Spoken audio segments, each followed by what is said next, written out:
Harus sendirian ya? Jujur, ini pertanyaan yang sering banget muncul di kepalaku.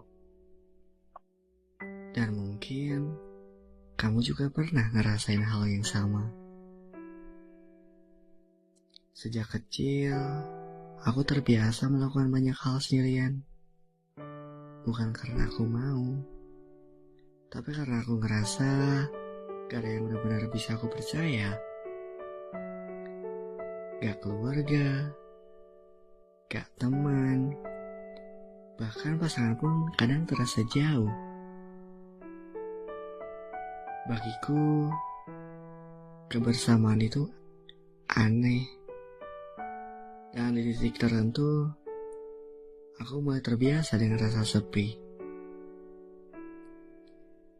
Tapi bukan berarti aku baik-baik aja. Kadang aku iri lihat orang lain yang bisa cerita bebas ke orang tuanya.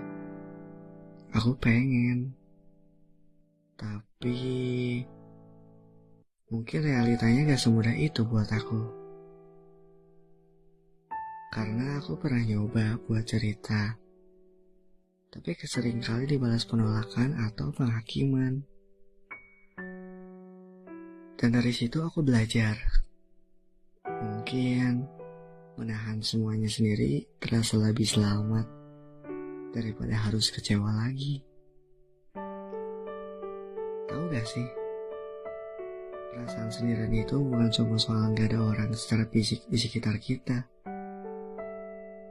Kadang rasa sepi itu tetap ada.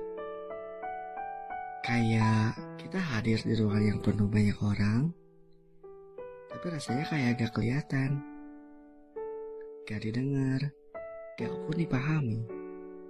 Pernah gak sih ngerasain hal kayak gitu? Aku sering.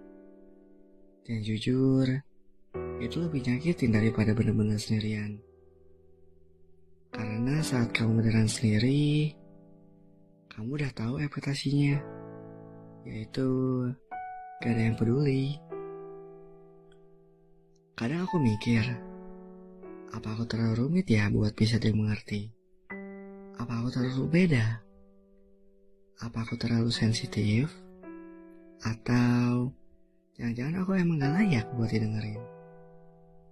Dulu aku suka banget cari validasi ke orang lain. Pengen diakui, pengen dibilang kamu berharga.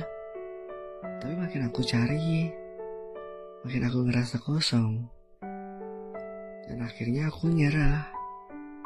Aku berhenti berharap orang lain buat ngerti. Aku jadi pribadi yang gak apa-apa, meskipun sebenarnya jauh dari kata baik-baik aja.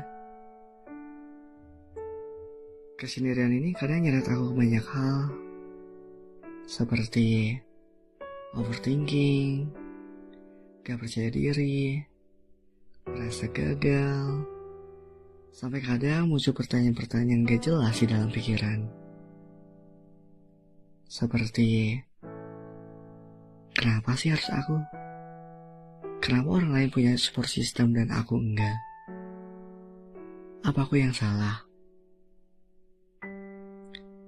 Dan yang paling menyakitkan adalah saat kamu sadar gak ada satupun tempat yang benar-benar bisa kamu jadikan rumah buat pulang.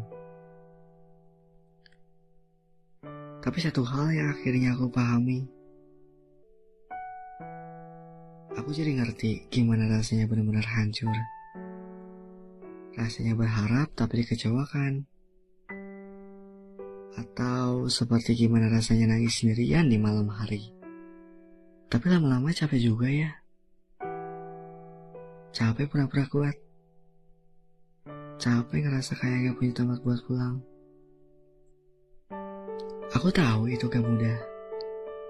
Dan kalau kamu ngerasain hal yang sama, aku cuma mau bilang, kamu hebat. Sampai hari ini, kamu masih bertahan. Meskipun dunia terasa dingin dan kosong. Kenapa aku bikin podcast ini? Bukan karena aku udah sembuh. Bukan juga karena aku udah kuat, tapi karena aku pengen ngajak kamu buat yuk bareng-bareng nyalain cahaya kecil di dalam diri kita. Bukan ajakan buat sempurna, bukan juga ajakan buat selalu bahagia, tapi ajakan sederhana seperti yuk bangkit bareng-bareng meskipun kita pernah ngerasa sendirian. Karena kenyataannya banyak banget orang di luar sana yang juga ngerasain hal yang sama. Tapi hari ini aku mulai berani ngomong, dan aku harap suara ini nyampe ke kamu. Satu hal yang harus kamu ingat, kamu gak sendiri. Jadi harus sendirian ya? Mungkin selama kamu masih mau buka ruang buat cahaya kecil itu tumbuh, aku yakin kamu akan nemuin seseorang atau sesuatu yang bisa nemenin kamu buat bersinar. Dan kalau kamu belum nemu siapa-siapa, aku di sini.